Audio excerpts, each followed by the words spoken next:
from the start. Okay, cool. So hi everyone. So welcome to the next advanced training.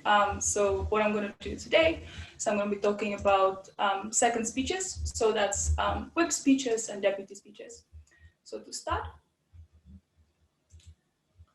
so just very broadly, how to think about the second speeches.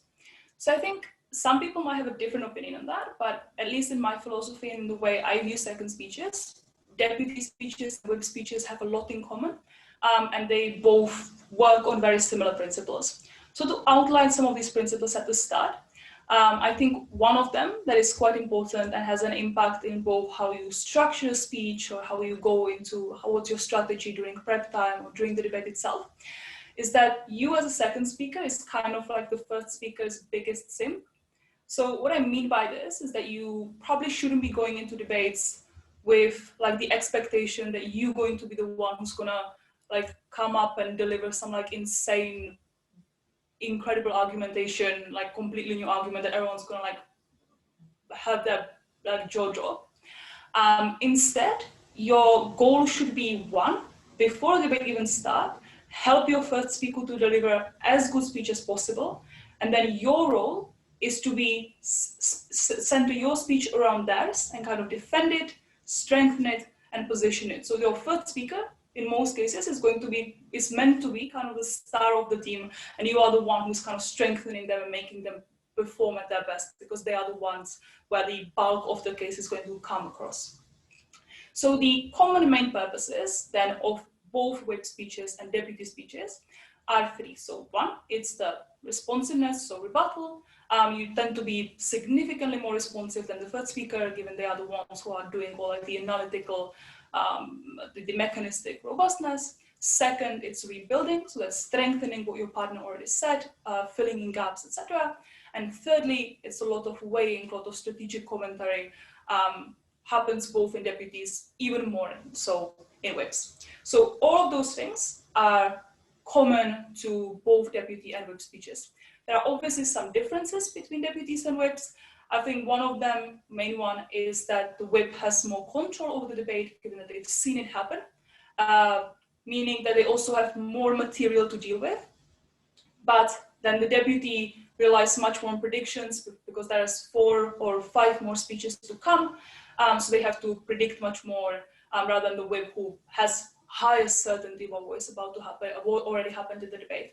So that's where the main difference is, but broadly the purposes of all those speeches are very similar. So that's just about how you should generally think about the second speeches, and what that purpose is.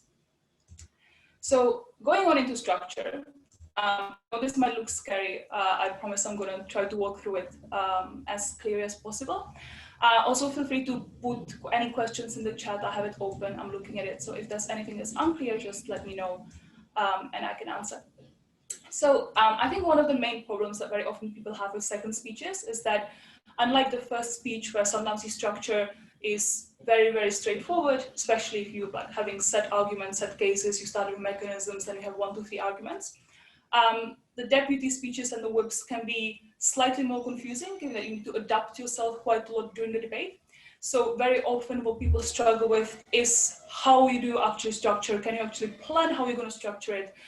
So sometimes the problem is that often people's deputy or whip speeches sound more like a stream of consciousness, and just like random kind of aggregation of pieces of rebuttal or pieces of rebuilding. So I personally struggle with that a lot. And so what I came down to in the end is a sort of a template structure that I tend to use both for deputies and very similar for whips. That's going to be the next slide. So I'm just going to walk you through what is the general way that I tend to structure deputies and DLOs, and that works basically for every single speech, with obviously tweaks in what we prioritize.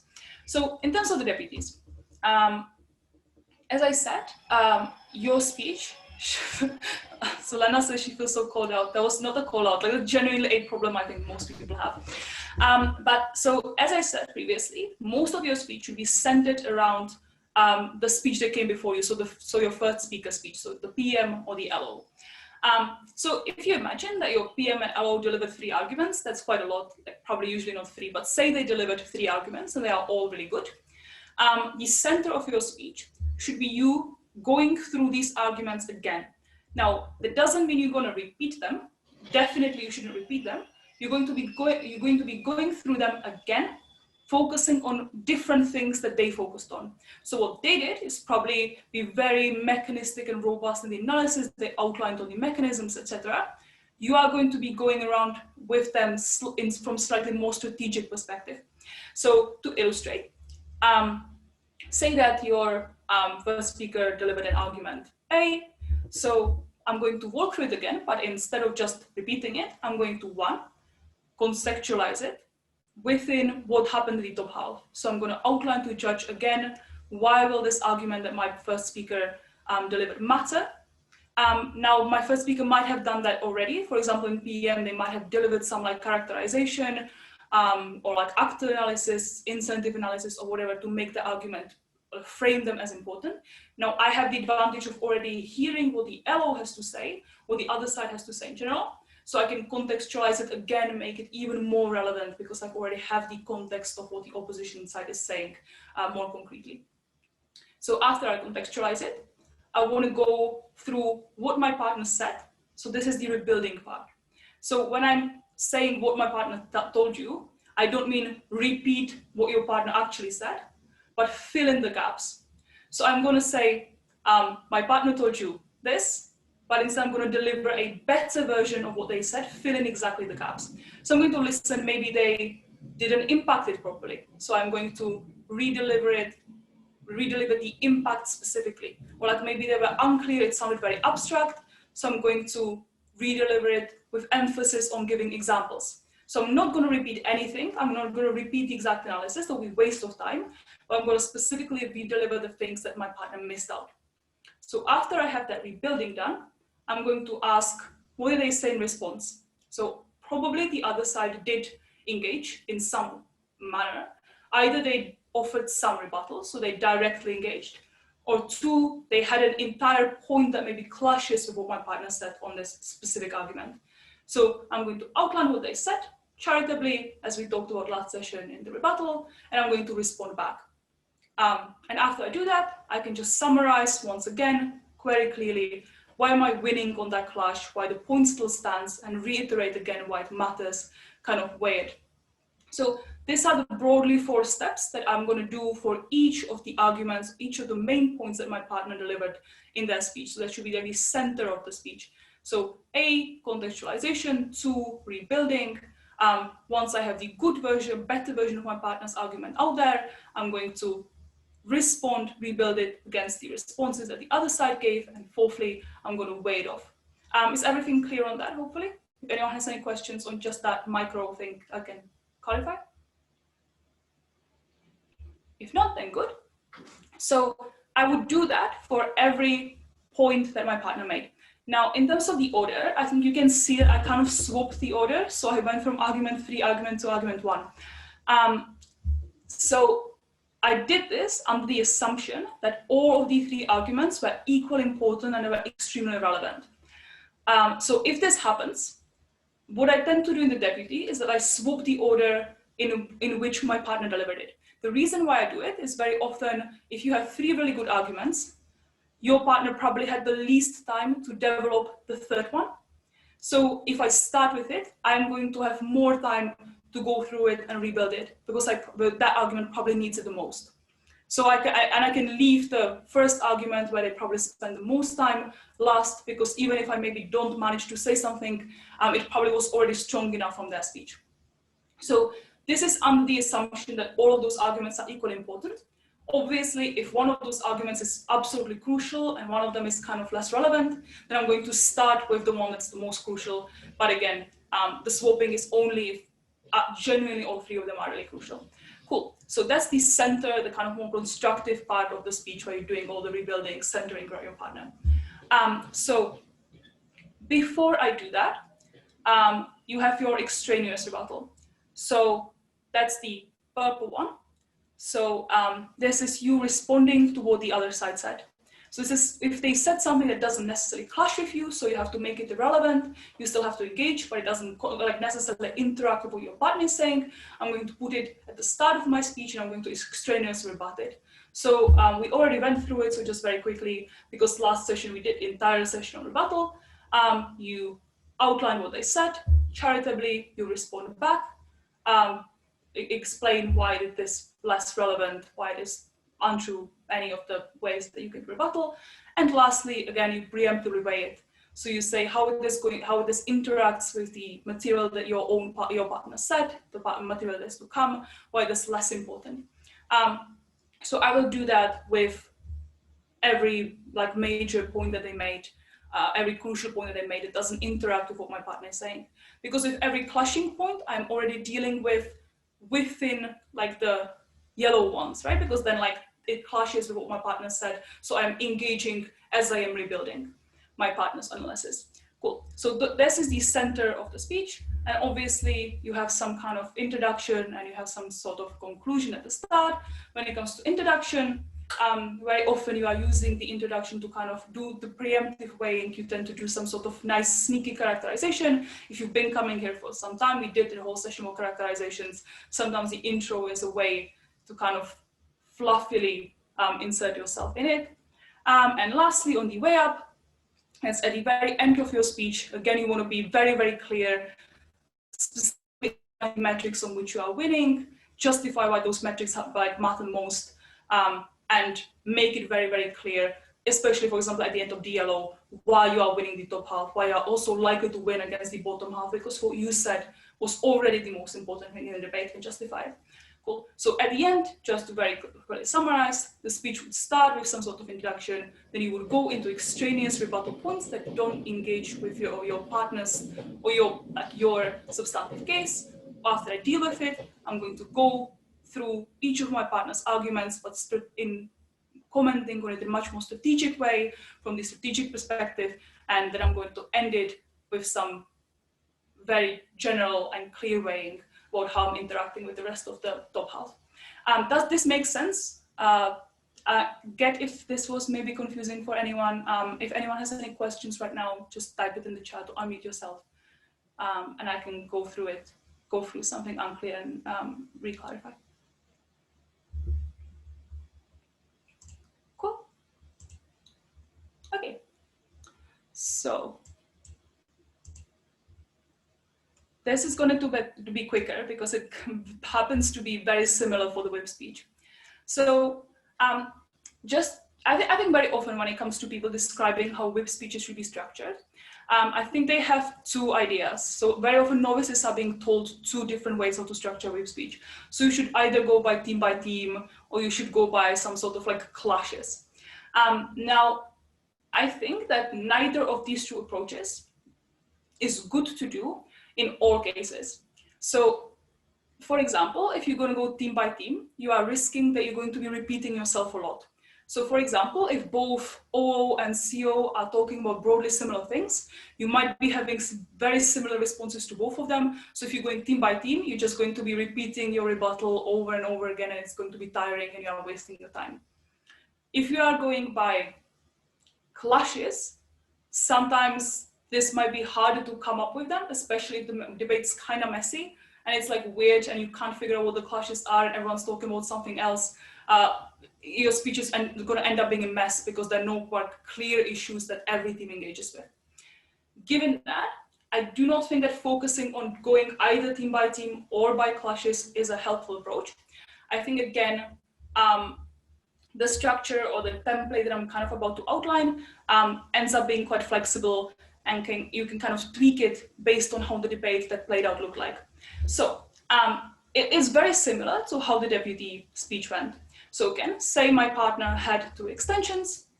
The center of my speech, once again, is going to be going through those extensions, but commenting them strategically. So those are this is broadly the very same thing as you do as you would do in deputies.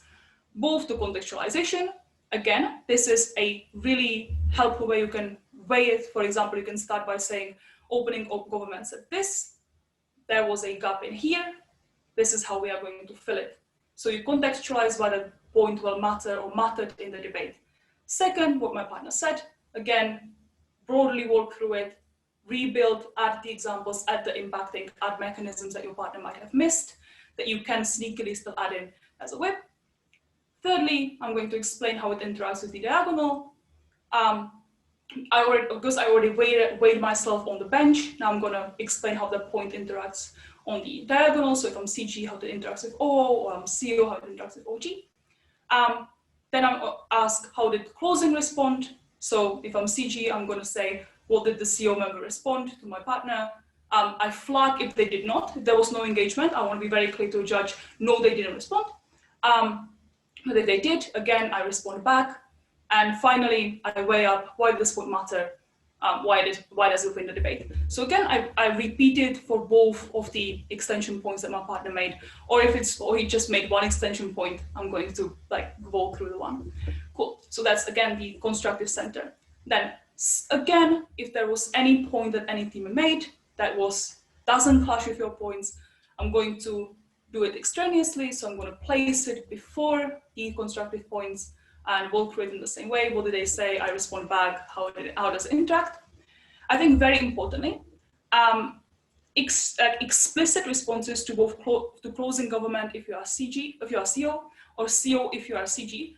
I think especially to CO if you are closing government whip, because there you are the only one who can respond to them, should always be at the very start of your speech.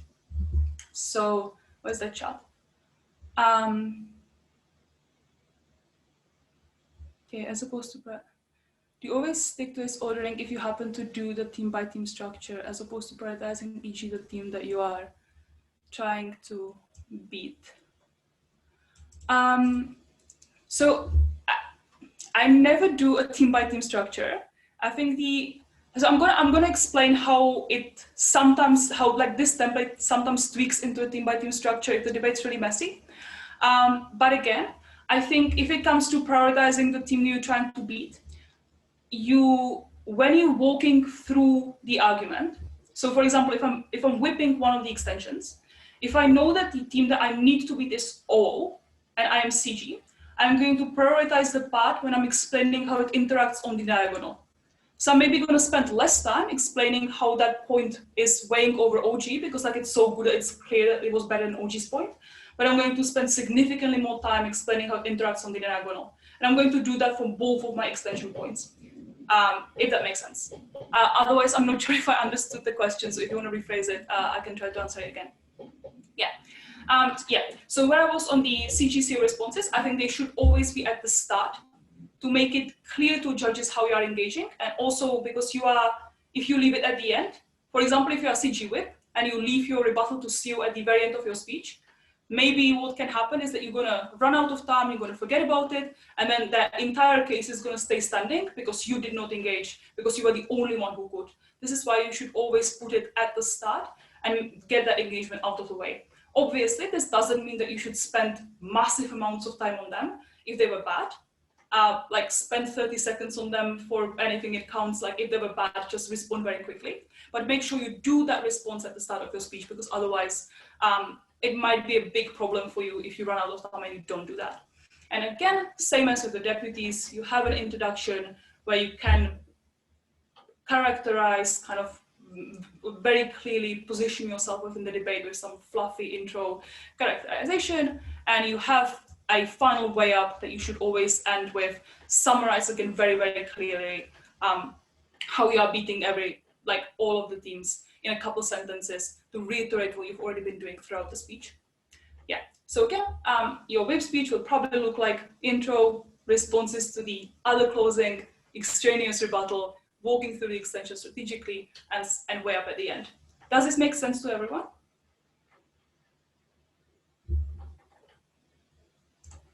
All good? Cool. So just in terms of this, as I said, the reason why I think this template is good is because it is flexible in terms of how the debate will look like. So for example, if I have an incredibly messy debate, no one everyone talks about something completely different, and no one engages with my partner's extension at all. So we are talking about something completely different than the rest of the debate. The structure technically changes to a team-by-team structure, because I'm going to be doing a lot of extraneous rebuttal, a lot of extraneous dealing with points that are not clashing with my extension. So I'm going to have a lot of those purple boxes. And then I'm just going to go through my extension without it necessarily clashing, just explaining why it was the only relevant thing in the debate.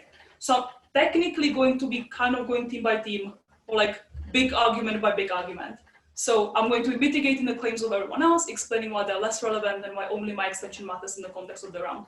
So in a messy debate, if you are following that template, it's going to turn basically to a team by team structure. In a perfectly clashing debate where everyone is kind of talking on the same issues, so like every team had something to say about the principle, or every team had something to say about how it helps a particular minority, I'm going to basically have a clash-based structure, because I have basically no extraneous rebuttal to do because everyone interacts with my partner. So I'm going to only be going very in depth through the extension points and explaining how exactly I'm clashing and interacting with every single team and everyone else's contributions on the same issue. So the template that I just did adapts based on the kind of debate you are in, which is why I think it's the reason why it kind of helps and why I do it in every single speech and every single debate, because no matter what debate I am in, it always turns out to be helpful. Cool. So this is everything I have on the structure. So if any questions about structure, or if I didn't answer the question that was asked before, now is the time to ask.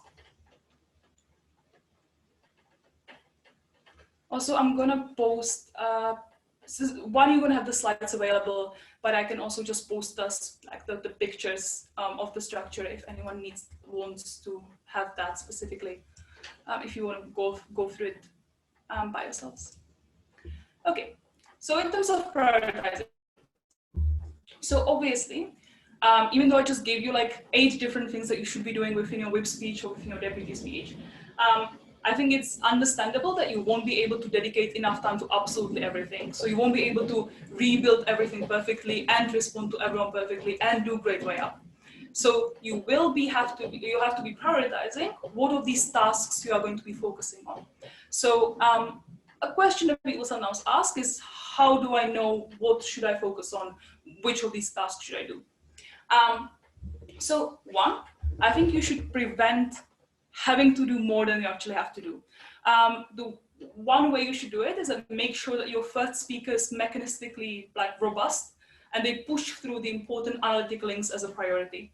So especially if you are in closing and you are the whip, make sure that your first speaker is going to be saying the extension and delivers the extension, delivers all the mechanisms. There's nothing worse than if an extension speaker decides that they're going to be doing rebuttal for 4 minutes and then they do 2.5 minutes of half-baked extension, because you probably were also counting on doing rebuttal and you don't know what exactly they wanted to say in the extension and what exactly were the mechanisms. You don't have them written down, so then you're going to be confused and you don't know what to do first, if to rebut more or if to actually try to like sneak in an extension that they didn't deliver. So prevent this through making sure that your first speaker knows that they have to give the extension first and leave the rebuttal primarily to you. Secondly, you should anticipate the weaknesses of your first speaker and adapt to them. So I think the other difference between speaking first and speaking second is that the person who speaks first tend to do similar things when you speak with different partners. So you will be always delivering cases. You will always be doing mechanistic analysis. If you're a second speaker, very often your style has to change and tweak based on who you are speaking with. So no matter who you speak with, they will have some sort of weakness. Like none of them, you will never have a first speaker who will do everything perfectly. So you should figure out what is it that your first speaker tends to do badly and adapt to them. So I'm just going to give examples because I tend to speak with people quite long term. So I had the luck of speaking with 2 people who had very different set of strengths and weaknesses. So for example, I had a partner who was able to say everything that needed to be said in headlines. So he would do the weighing, he would hit every argument. It would be obvious what we are saying in the headlines and in the basics. But very often the very say, detailed analysis was missing. So I knew as a second speaker, I will have to do a lot of rebuilding. I know that he already did way, but I will have to add like extra detailed layers into it, into everything that he said. So if you know that your first speaker is like that, you might be focusing on rebuilding. Or another person I was speaking with would be incredibly analytically robust, but did not do any weighing at all. So I knew that here I don't have to rebuild because the arguments are going to be perfectly proven, but I will have to do a lot of the strategy commentary, a lot of the weighing up. So make sure that you know, especially if you're speaking with someone long-term, there's something that you can figure out and you adapt your style, you adapt your prioritization because you can already expect kind of what you will have to be doing as a second speaker. And lastly, just be critical of your first speaker. Communicate, ask them, what did you miss? What do you think I need to do? They tend to usually be able to tell you as well. So this is how you are able to prioritize. So in terms of how to do as a second speaker. So again, well, given the principle that you should be centering around your first speaker, the prep time should be focused mainly on the first speaker. They're going to be the ones who either going to be a PM, so they're going to be speaking in 15 minutes, or they're going to be the extension. In either way, they will be speaking before you. You will have more time, meaning that the prep time should focus mainly on them, and you should be giving all your resources to make their speech be as good as possible. What I mean by this, as a second speaker, you should never ever hoard any material for your speech. So there is nothing worse than second speakers who want to give the really good argument themselves, so they don't tell their first speaker about the idea that they have and then try to like sneakily put it in their DLO. In most cases, it is the best idea to give all the ideas you have to your first speaker, allow them to give the best speech possible, then you can hear the best responses the other side can have and rebuild again. So in no case it's a good idea to hoard material for yourself. Second, first speakers very often excel at content generation. So I think there's obviously a spectrum, but very often the two types of debaters tend to be either the people who are really, really good and coming up with a lot of content, they have a lot of spec knowledge, they just know something about everything, but they kind of don't know which part of that to pick. And then you have the people who maybe are not as good at content generation, but they have really good like a strategic sense and they know which argument to pick. So the first type of these speakers, the content generators, tend to be the ones who prefer to speak first. And then the strategic ones tend to be the ones who prefer to speak second. So if you are one of these, then, and you're speaking of one of those big content generators, your role tends to be to listen to what they're outlining as their ideas, help them pick the correct strategic material and kind of question them in order to ensure preemptiveness. So they are telling you an argument and you can ask, but why are you, like, what if this, like, what if they say this? How would this work on this framing, etc., making sure that it's as preemptive as possible, that it becomes as strong as possible. So you are there to kind of check on them and make it as strategic as possible. So do divide the task during prep time, make sure that one of you is always being critical, questions the case that the other one is trying to deliver or outline. And also make sure you really heavily communicate with the first speaker and you both understand the material. So both of your speeches need to read as one cohesive case. So don't do like a weird silent prep where the first speaker is just writing and you're just sitting there. Make sure that both of you know what you are going to be running, you know what to expect from the first speaker, and both of you are on the same boat about what's going to be said in the debate. So in terms of what to write, I think as a DPM and DLO, what I tend to do is I write the headlines of my partner's points and the main mechanism on sheets of paper. So I'm not going to write everything they're going to say because that's ridiculous, especially because I'm not going to be repeating it. But I'm going to write the headlines. I'm going to already kind of building around the structure that I normally use.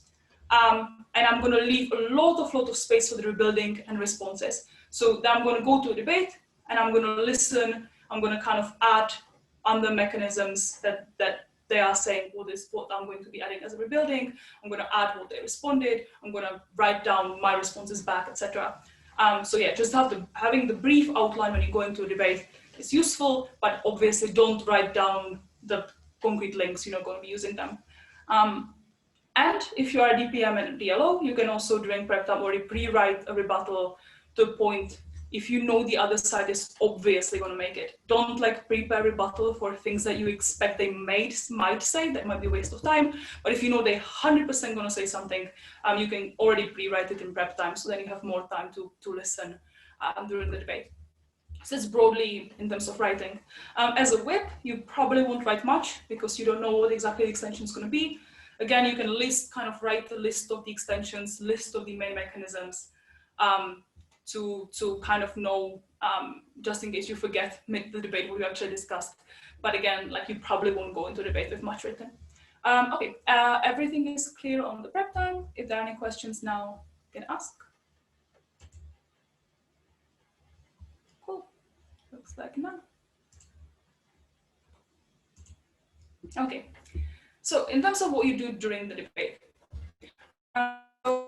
again, if you are the DPM or the DLO, you're going to listen to your partner's speech. You already have the kind of headlines pre-written. So as they are speaking, you are very, very critically listening and you are adding clarifications as they are speaking.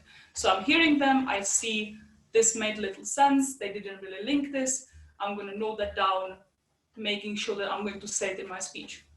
Afterwards, I'm going to carefully listen to the other side, so to the leader of the opposition or DPM. I'm going to be writing down the charitable responses to their case. And I'm going to be also thinking about, is there a better version of what they are saying? Can I respond to a better version to make sure I'm anticipating the backloading, I'm anticipating good CG, good CO, and they might come after. So in terms of deputies, it's quite straightforward. If you follow the structure I said, this is all that you technically need to do. If you are a whip, obviously there's a whole debate that you need to listen to, so it's kind of harder. But again, along similar ways, you're going to be carefully listening to your opening. You're going to be noting down where they're addressing the same issues as your extension, and you are charitably, again, outlining what is missing. So if I know that opening, I want to run like a really nice principle about agency, and like opening is also signposting and claiming they're going to be talking about agency, I'm going to listen and I'm already noting down, they said this is the gap, and I'm already planning how my extension speaker is going to be filling it with the material that I know that we prepared in prep time. If they are addressing something different, so if they are going kind of rogue and like they're talking about things that you didn't even think they would be talking about, I'm already noting down why is it less relevant, how I'm going to be doing that comparative later on. Very similarly, I'm going to listen to the diagonal, so the opposite side, already preparing how I'm responding, pre-writing the rebuttal. That's what I'm going to be doing throughout the top half, and kind of judging which one of these teams is winning and beating the other one. Insofar as if I want to win, I'm probably trying to beat the team that's winning the top half, rather than so I can be prioritizing correctly. There's one unassigned person. I'm going to send them to the other room. So this is basically what I'm going to do throughout the top half. Up until your partner's speech, you should be the one who's in charge of giving POIs, probably also crafting the POIs, given that your partner is probably going to start writing around DPM, DLO, they will have to focus on writing their extension properly. They don't have time to stay there and spam the chat with POI or POI CO, POI CG. You should be doing that. So obviously you should still check with your partner, is this POI okay? Can you help me with how to structure it? But you should be the one who's giving POIs, not your partner. After when your partner's speech comes up, you're obviously listening to them, you're adding clarifications as they are speaking. And once your partner's finished, you should be also finished with having all the comparisons between you and the top half kind of ready, because then the speech of the other closing team is coming, and you should have your full attention should be on that speech, especially if you are CG whip, CO is speaking. You really need all the 7 minutes, because you will need to write down what they're saying, you will need to write down your responses while still carefully listening so you don't miss any of the links. So make sure you have everything on the top half and your partner clarifications done before the speaker from the opposite closing team is going to be speaking. You really need your full attention. So once that happens, I'm going to note their main claims, add the refutation, I'm going to listen to their responses to my case, note them down, write my responses back, and then I'm going to give my speech. Cool. Again, that is all on what you're going to be doing during the debate. So are there any questions on that? No? Cool. Okay. So this should be the last one. So a lot of this we've already covered when we're talking about argument structure or rebuttal, etc. But just to go through specifically to this, the specific task that you're going to be doing as a whip and some toolbox help of how to do it. So when it comes to rebuilding, I think sometimes there is a question about how do I know what to rebuild? So say my partner missed a couple things, or how do you take notes? So I don't know with what sense, what exact sense you mean it. So as I said, the way I'm going to take notes is, the one thing I would definitely recommend is have different color schemes that you're using for different things. So for example, I just use a black pen for like the material that comes out of my partner. So like the basic headlines, I'm going to write them in black. So those are the guiding headlines. Then I'm going to have a different color on like what the opposition is saying, and I'm going to have different color on like my commentary, like my strategic weighing, etc., etc. So I'm going to have different colors on opposition, weighing, and like substantive material. So with that then tends to help me to figure out what what exactly I'm doing. The second thing probably is that the notes should be as a flow of your speech. So you tend to write your notes in the same way as you're going to go through it. So I know that there's some people who just write their notes like weirdly, and then they kind of jump from one part to another of their paper. I tend to write the notes exactly so it follows the flow of the speech. And otherwise, when it comes to, like, in terms of what you are writing, this is just what I just went through. So I'm going to be noting down what the teams are saying in like the major claims, and I'm going to be noting down my weighing as I'm going. So like in this way that I just described, like that's how I'm going to be taking the notes probably. Does that answer the question, or do you have any like specificity on how to take notes though?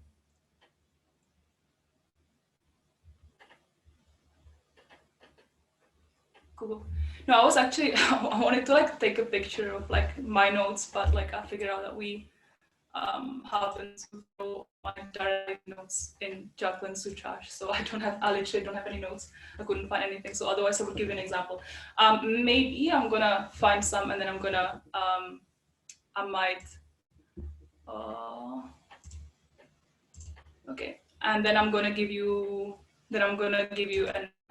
I might post it on Discord and like give you an example of how the notes can look like. Cool. So on this specific task. So sometimes your partner misses quite a few things and you do not know which one of these to rebuild. So maybe they both missed the mechanism and they didn't really impact it, and like it was also kind of unclear. So how do I know what exactly I should rebuild? So the most simple one is just listen to them and figure out which one of these is the most, like, which one of them they did the worst, and that's where you prioritize. Second, you can always ask them. So sometimes you miss it yourself because you are like half listening, or you were not sure what exactly they were trying to say, but they know exactly what they missed. So it's very often a good idea when your first speaker stops speaking and they sit down. I mean, now they're sitting down all the time, but like after they mute themselves, just ask them, what did you miss? Did you miss anything? And often they know, and they're going to tell you, like they're going to say, yeah, I didn't impact this. Yeah, I wanted to say this mechanism and I didn't have time, and they're going to forward it to you and you can add it. So always ask and communicate with your first speaker after that speech. Thirdly, listen to concrete responses from the other side, or to the lack of their responses. So very often the thing that needs rebuilding the most is obviously the thing that the other side tries to trash the most. So you will know exactly that, like, if they're attacking your mechanism massively and they kind of destroyed it, that's what you need to rebuild. But also them not responding at all can sometimes be a bad sign. So if they genuinely ignore your entire argument, and they seem to be a strong team, you can always ask yourself, might it be because it was really confusing? Because sometimes it is, they are actually competent, they just genuinely didn't understand your partner, maybe they didn't forward it as clearly. So if this happens, be critical, and if they generally ignored your argument, it might be worth clarifying it, just in case it was because it was confusing. And hopefully you can always read the room. This is hard when it's online and people have their cameras off, but even online when they have their cameras on, you can see it on faces of judges, you can see it on faces of speakers, that the judge is kind of making that, like, their eyebrows are going up, the speakers are like start whispering at some point of your partner's speech. So sometimes you can still tell, this is like the point where like it's not being really clear, this is what like makes them angry, this is what they're going to be trashing. So I already know I'm going to be clarifying this because I know like the responses are going to come out, the judge is being confused. So those are the ways you can like generally kind of anticipate what to rebuild. In terms of the rebuttal, again, this is the basic toolbox, the questions you can ask yourself when you are doing rebuttal. So you can ask, is the claim that they are making comparative? Are they having a problem-solution gap? Is this a tipping point? So are they trying to claim that there's going to be some weird big impact, but they're not explaining why the mechanism or the policy is the specific tipping point under which that impact would happen? You can ask, you can be questioning their characterization, or you can be mitigating their points. Sometimes points are just true. You can just mitigate the way to how they're claiming that it's important. But again, be clear about what you are doing. So when you are rebutting, you always explain what the implication of your rebuttal is. We went through it last week, so I don't have to go over it too much. And similarly, when you're doing weigh-ups, I don't think we talked specifically about weigh-ups, but there are a lot of different metrics. You can weigh your argument against the other team's arguments. And usually, no matter what you're weighing, you will find some metric on which you can win. So I think the very basic metrics are things like intensity.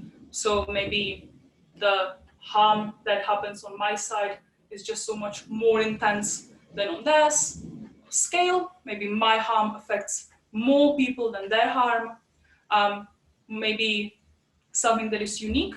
So my harm happens uniquely as a result of this motion, or my benefit can happen uniquely as a result of the policy, while their benefits or their harms kind of can happen for many reasons, and they may be happening already right now, but for my benefit, you specifically need this motion. Or maybe vulnerability of the actors, so it tends to be like the extensions about minorities that sometimes teams run just badly. Where you can, for example, weigh on special duty. So you can explain we are affecting a group towards which we have a special duty, whilst they are not, or they are harming them. And because as a result, we should focus on this more than maybe like on a broad impact on the economy or stuff like that.